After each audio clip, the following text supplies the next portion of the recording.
Okay, तो फिर 17 question देखते हैं। 17 में जैसे मैंने बोला आपको पहले ट्राई कर लेना है, तो आपने ट्राई करके देख लिया होगा। अब हम देखते हैं कि जो आपने किया वो सही है।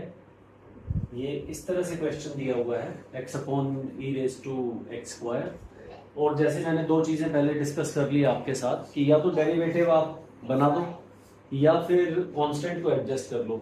मतलब एक्स स्क्वायर का डेरिवेटिव 2x होगा, तो मैंने इसको 2 से मल्टीप्लाई किया, 2 से डिवाइड किया।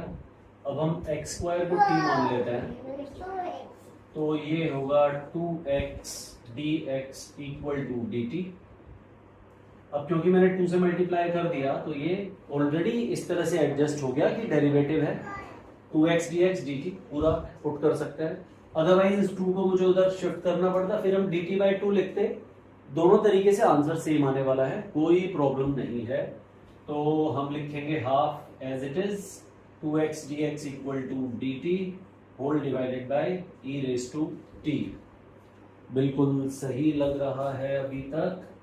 तो अब हम लिख देंगे half e raise to minus t dt।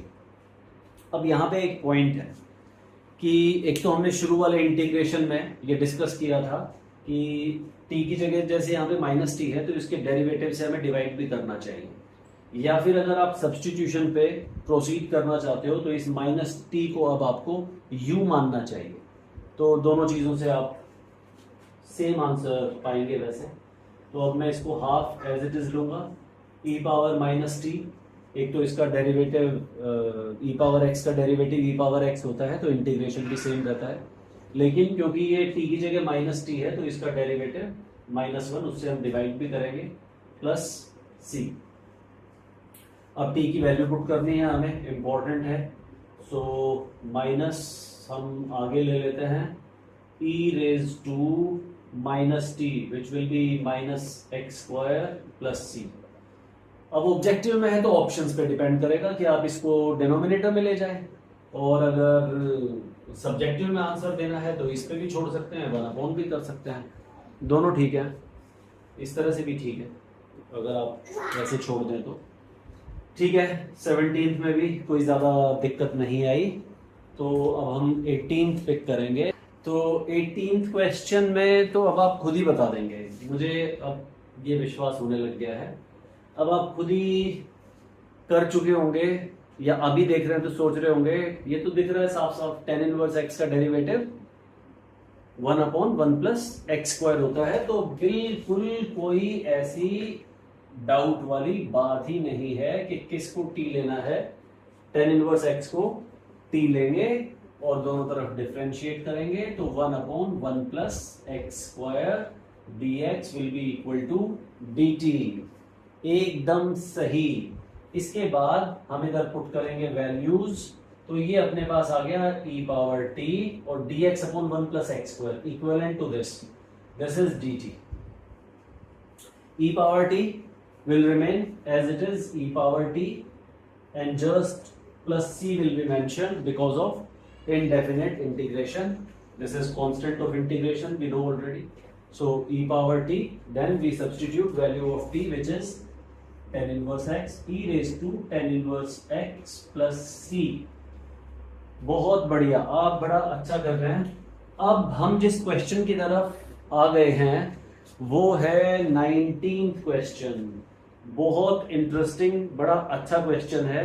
तो अब हम 18th को पिक करते हैं, सॉरी 19th को लेते हैं। चलिए अब 19th देखते हैं।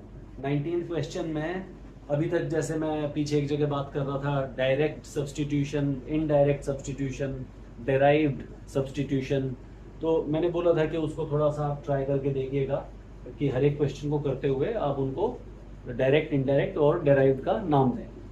इसमें बड़ी एक स्मार्ट अप्रोच है, ध्यान से देखिएगा और फिर इसको नाम देने की कोशिश कीजिए। मैं इसको e पावर माइनस एक्स से मल्टीप्लाई करूंगा और उसी से डिवाइड करूंगा।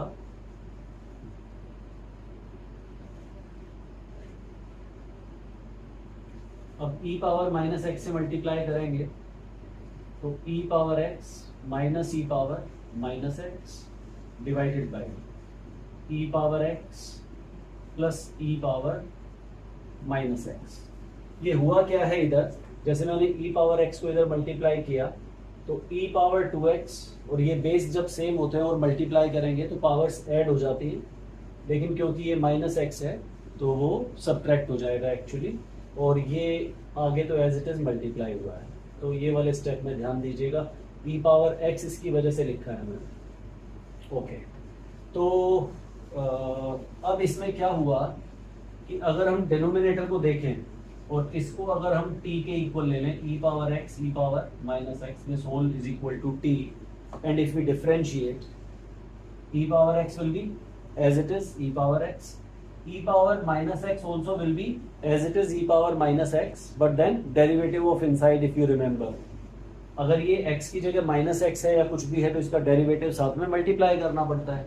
तो माइनस एक्स का डेरिवेटिव -1 मल्टीप्लाई करोगे तो ये माइनस इधर आपको दिखाई देगा, -1 मल्टीप्लाई करके माइनस इधर भी आप डायरेक्ट इधर भी लिख सकते हैं, this whole dx equal to dt। अब देखिए इसको t माना था, नीचे t रख देंगे और ये डेरिवेटिव dx dt आ गया तो इधर dt पुट करेंगे, ये आ गया dt by T.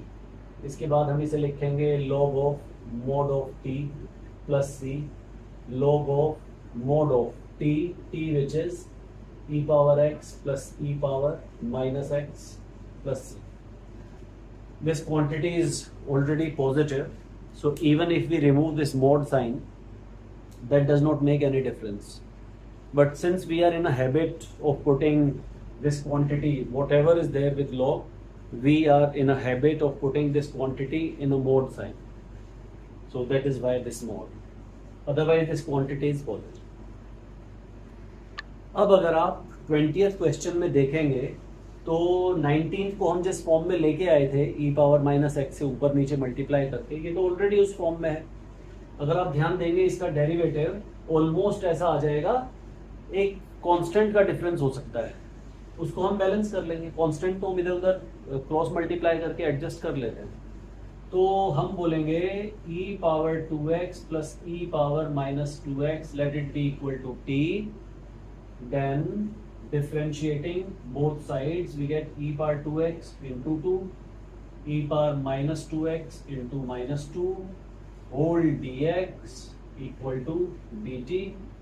If we take out 2 as common, the remaining part is e raised to 2x minus e raised to minus 2x dx equal to dt. So further this 2 can be shifted to right hand side and the remaining part is exactly equal to numerator e power 2x minus e power minus 2x dx। ये सारा इधर लिखा हुआ है, तो इस सारे को हम उधर पुट कर देते हैं। ये हो गया dt by 2 whole divided by t, by 2 को अलग कर देंगे, इसको हम लिख देंगे 1/2 करके, और ये बचा 1 yes dt by t। So this will be log mod of t plus c, and what is t equal to e power 2x plus e power minus 2x. Same argument continues. This quantity is already positive, so even if we don't put this mod sign, that does not make any difference. That's it. So this is 20th.